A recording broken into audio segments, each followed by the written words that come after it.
Iba-iba po ang diskarte ngayon para syempre, di ba, maibsan ng lupit na init. Pero bago kayo mag-swimming at magbabad sa tubig, abay alamin muna po ang mga sakit na dulot ng matinding sikat ng araw. Sa unang pasada po ng Alagang Kapatid dito sa Aksyon sa Umaga, ating talakayin ang sunburn. Ipapaliwanag po sa atin yan, of course. Alam niyo po, suki na po namin siya sa Alagang Kapatid, Dr. Michelle Manuel. Isa po siyang dermatologist. Good morning, Doc Michelle. Magandang umaga, Cheryl, at sa ating mga manonood. Pag ganyan po, di ba, kaganda naman ang ating doktor, talagang susundin natin ang ipapayo. Pero pag ganito po, Doc, katindi ang init, ano-ano po ba yung mga sintomas na sunburn na nga po ito? Ang mga sintomas natin ay ang pamumula at paghapdi ng balat.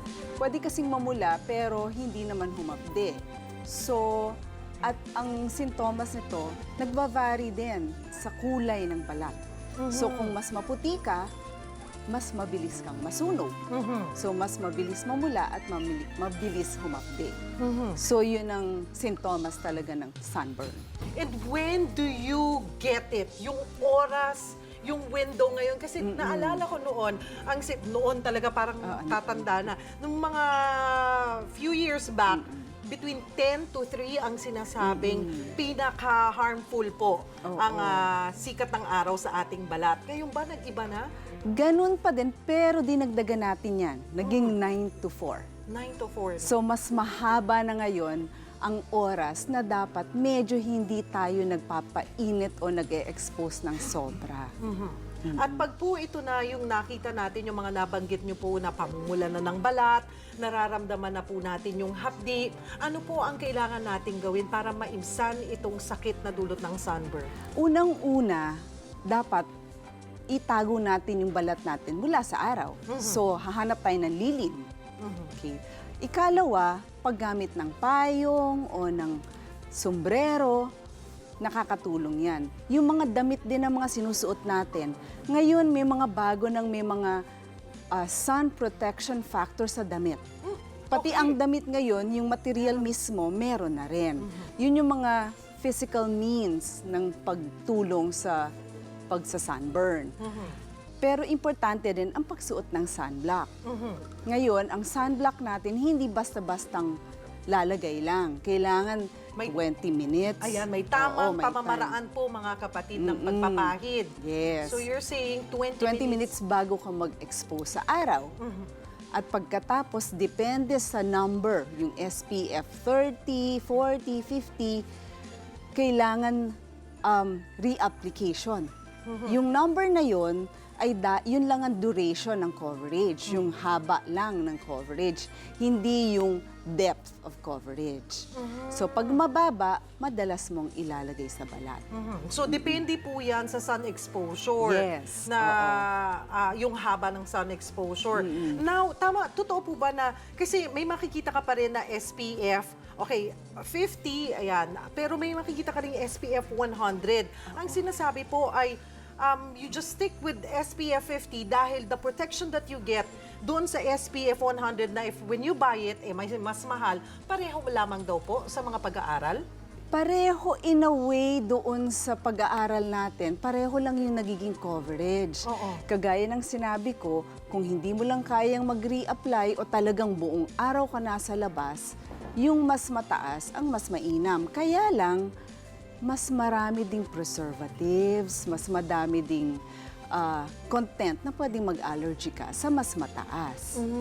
Okay. Yung everyday use, Doc, ano po ang maganda? Kasi ngayon, even ang makeup, may mga SPF na rin, diba? Ito ang sinasabi, kahit kami, hindi naman kami masyadong exposed sa araw, pero yung mga ilaw dito sa studio ay harmful pa rin sa balat. Correct. So mahalaga sa ating mga kababaihan, yung bibili natin ng makeup ay may SPF din.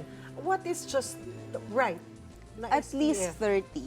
At least 30. Oo, at least 30. And then you Maganda na apply yung na. coverage natin nun.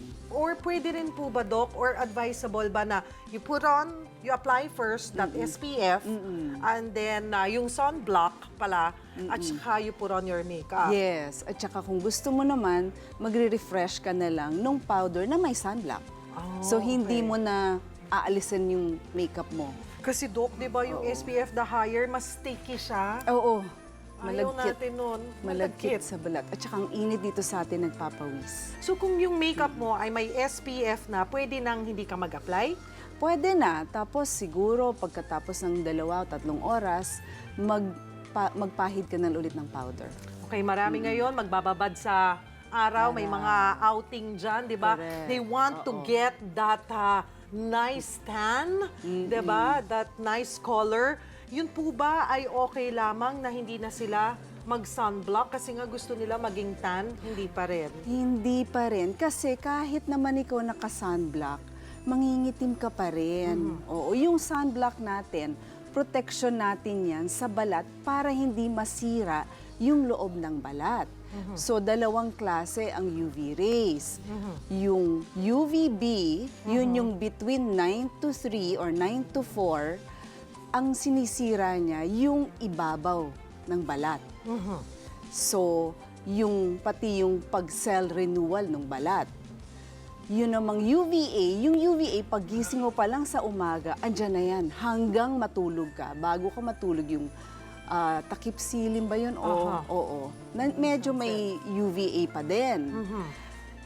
Yun naman, yung inner layer ng balat ang nasisira niya. Yun yung collagen tsaka elastic fibers ng balat. So, kahit na kung gusto mo mag-bronze color, yung mga magandang tan, magsuot ka pa rin ng sunblock kasi iitim ka pa rin. Pinoproteksyonan mo lang.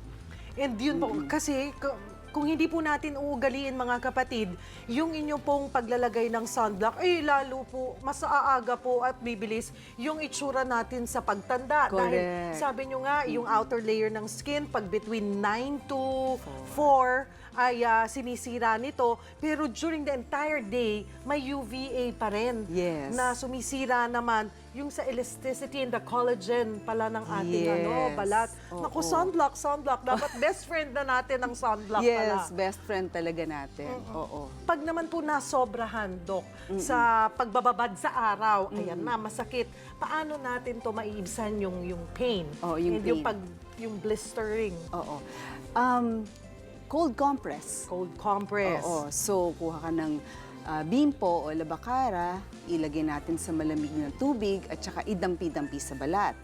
Kung meron naman tayong aloe vera gel, yun very cooling sa balat, Yes, pwede rin. Oo, yun mga ganun ang nakakatulong. Naku, ayan, ang dami po nating nakuhang tip mula kay Dr. Manuel. Doc, before we let you go, siguro po huling paalala at tip para po sa mga kababayan natin na magbababad ngayong summer sa ilalim ng araw, kung paano po nila mapoprotektahan ang kanilang mga balat.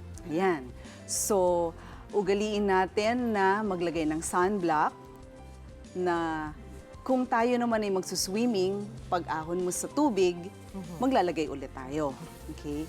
Magsuot tayo ng mga damit na makakatulong na hindi diretso talaga ang sikat ng araw sa balat. Ang unang-una, kung pwedeng wag tayo mag-swimming dun sa pinakagitna ng araw, yung 9 to 4, suswim na lang tayo sa umaga at saka sa hapon. Ang lungkot naman Ang nun, lungkot, Doc. lalo na sa mga bata. Oo. Kasi gusto talaga nilang nakababad buong araw. Oo. Thank you. Payong, kaya lang hindi tayo pwede magpayong sa dagat, di ba? Huwag na lang masyadong habaan yung inyong pagbababad sa araw. Thank you Correct. so much for joining us, Dr. Michelle Manuel. Marami you, pong Shelley. salamat. O ayan mga kapatid, siguraduhin healthy po ang skin ngayong summer para ang bakasyon grande maging happy. Dahil kailangan ang tamang kaalaman para mapangalagaan ang ating kalusugan. Be sure to come back. Use 5 everywhere. Copyright 2016.